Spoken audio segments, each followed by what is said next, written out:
Pemirsa, di atas surat segel ini tertera tanda tangan Agustinus Gusti Nugroho yang tidak lain adalah penyanyi Nugi. Yang pasti surat itu bukanlah surat kontrak rekaman Nugi dengan perusahaan rekaman. Tetapi surat segel itu berisikan pernyataan yang dibuat oleh Nugi yang isinya menyatakan bahwa dia tidak akan mencampuri konflik rumah tangga Wulan Guritno dan juga Atila yang saat ini tengah dalam proses perceraian. Tidak disangka memang kalau adik kandung Katon Bagaskara itu terlibat dalam krisis rumah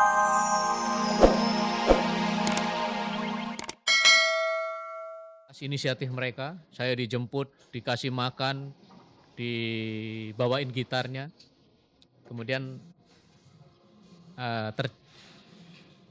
menghasilkan satu kaset yang isinya 11 lagu. Nah, mereka yang membawa ke produser.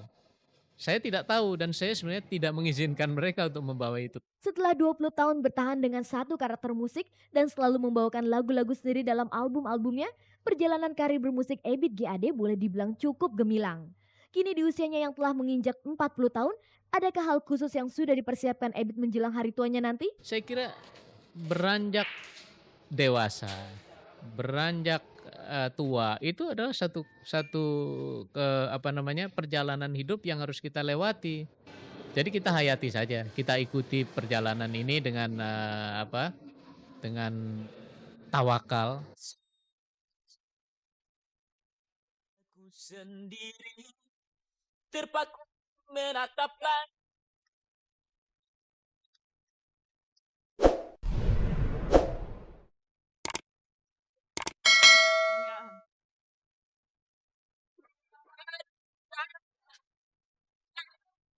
Cahana, mungkin Tuhan mulai bosan melihat.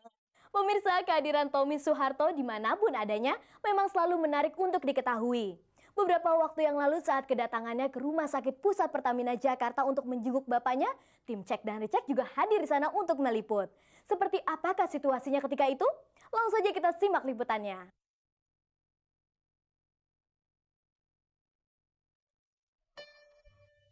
Pemirsa, beberapa waktu yang lalu mantan Presiden Soeharto kembali dirawat di Rumah Sakit Pusat Pertamina Jakarta.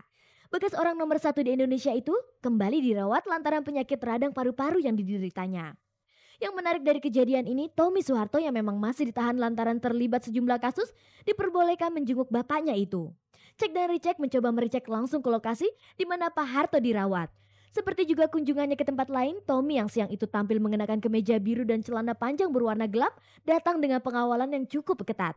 Oleh pengawalnya, ia langsung digelandang ke ruang di mana sang bapak dirawat. Wartawan yang memang sudah berada di lokasi sejak malam, umumnya merasa kecewa lantaran brigade petugas BRIMOB yang kelewat ketat.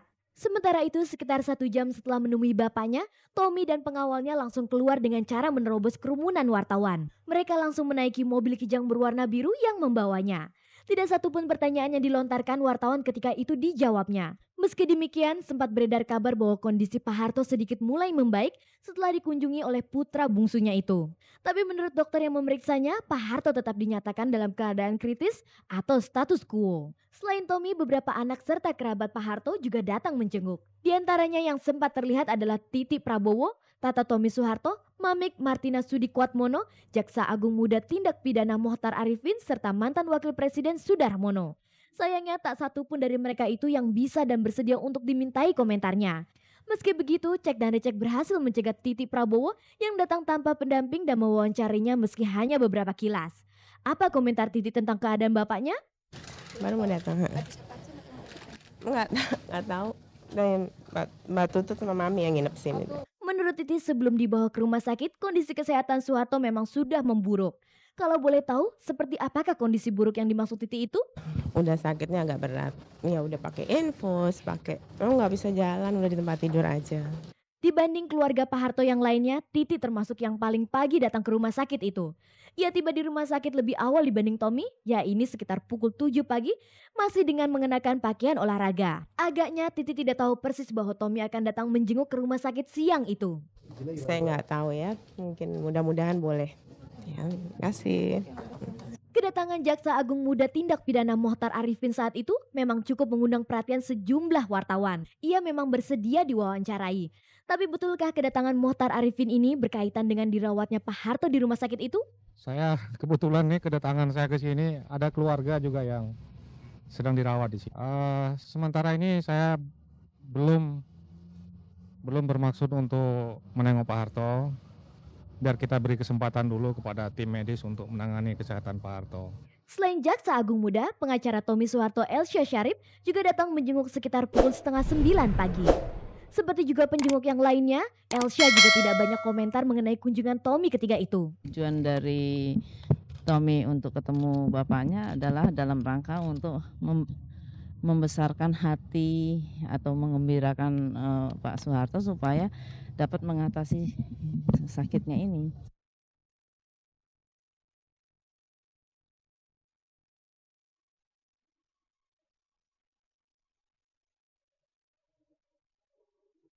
Pemirsa, inilah berita seru di akhir tahun ini. Gonjang-ganjing rumah tangga Wulan Guritno dan Attila Syah ternyata mengaitkan nama penyanyi Nugi Nugroho. Pada saat lebaran lalu, Attila sempat memergoki Nugi bersama Wulan di kamar Wulan di rumahnya di kawasan Pondok Indah, Jakarta. Tentang peristiwa itu, Wulan dan Nugi memberikan klarifikasi.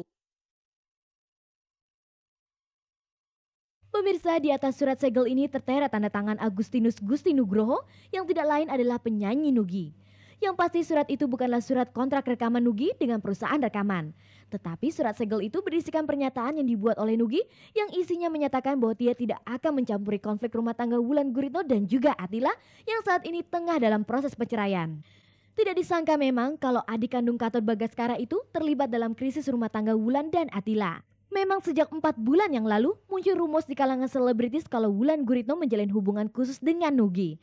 Hal itulah yang membuat rumah tangga Wulan Guritno dan Attila menjadi gonjang-ganjing. Tampaknya gonjang-ganjing rumah tangga pasangan model dan bintang sinetron ini terus berlanjut. Pada bulan Ramadan lalu tiba-tiba saja muncul berita heboh kalau Wulan Guritno menggugat cerai Attila. Berkas gugatan itu telah didaftarkan Wulan ke Pengadilan Jakarta Selatan. Ternyata berita perceraian itu berbuntut panjang. Hari Lebaran kemarin, Attila menangkap bahasa Wulan dan Nugi yang sedang bersama di kamar pribadi Wulan Guritno. Tentang peristiwa itu, Nugi dan Wulan memberikan klarifikasi. Pada hari itu memang saya rencananya pengen ngider sama teman-teman saya ke semua teman-teman yang lagi berlebaran. Kebetulan saya datang ke tempatnya itu dan memang mungkin nggak tahu kenapa ada situasi kondisi apa. Jadi istilahnya mungkin ada emosional yang meningkat dari pihak Attila yang melihat keberadaan saya di situ. Saya bersama dengan keluarga Wulan yang kebetulan lagi ngumpul juga. Saya dipersilahkan, ayo dong masuk sini mas, nonton bareng-bareng. Oh iya sebagai tamu ya saya berusaha menghormati punya rumah. Ya nggak taunya kejadiannya sampai begitu. Saya sendiri sempat shock ya, kaget banget. Wah kok jadi kayak gini nih? Kenyataan begitu gitu dia lihat. Cuman bisa karena sakit hati, karena emosi, bisa dia berpikiran yang enggak. Sama seperti aku juga kalau lagi emosi terus aku dengar apa soal dia itu aku bisa berhayal, jangan-jangan gini, jangan-jangan gitu.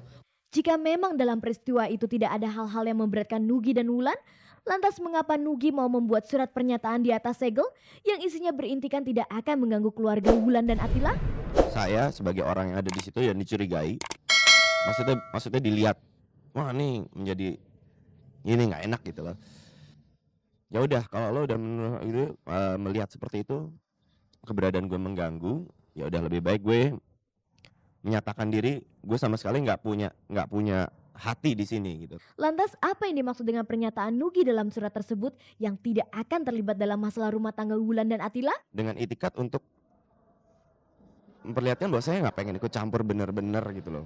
Dan bagaimana pula komentar Wulan Guritno tentang surat pernyataan yang dibuat Nugi tersebut? Gue nggak tahu kenapa dia minta buat surat pernyataan, tapi karena kejadiannya tuh udah heboh banget waktu itu Mbak. So untuk meredakan suasana, ya udahlah kasih aja apa yang dia mau, semua yang dia mau kasih aja gitu. Kembali ke peristiwa di hari Lebaran itu. Benarkah sebelum ke rumah Wulan, Nugi lebih dahulu menjemput Wulan yang baru saja pulang dari Malaysia di Bandara Soekarno-Hatta? Saya datang ke rumah Wulan itu sebenarnya saya nanya dulu ada orangnya nggak di rumah gitu, dan ternyata dia lagi dalam perjalanan pulang. Terus kalian bilang ya udah gue jemput deh, kalau misalnya gue ntar sekalian ke rumah lo kenapa gitu, kalau misalnya bisa. Apakah Nugi tidak mengetahui kalau rumah tangga Wulan tengah dilanda krisis? Ya itu saya nggak pernah terlalu serius mempertanyakan itulah, karena buat saya ini udah benar-benar di luar jangkauan pribadi saya gitu, dan mereka sendiri yang punya. Sejauh ini bagaimana proses gugatan cerai Wulan terhadap Attila? Yang saya tahu udah dimasukkan, udah didaftarkan. Nggak tahu surat panggilan udah datang apa belum gitu, karena Jujur saya pusing banget mikirin ini. Understood. You're always correct.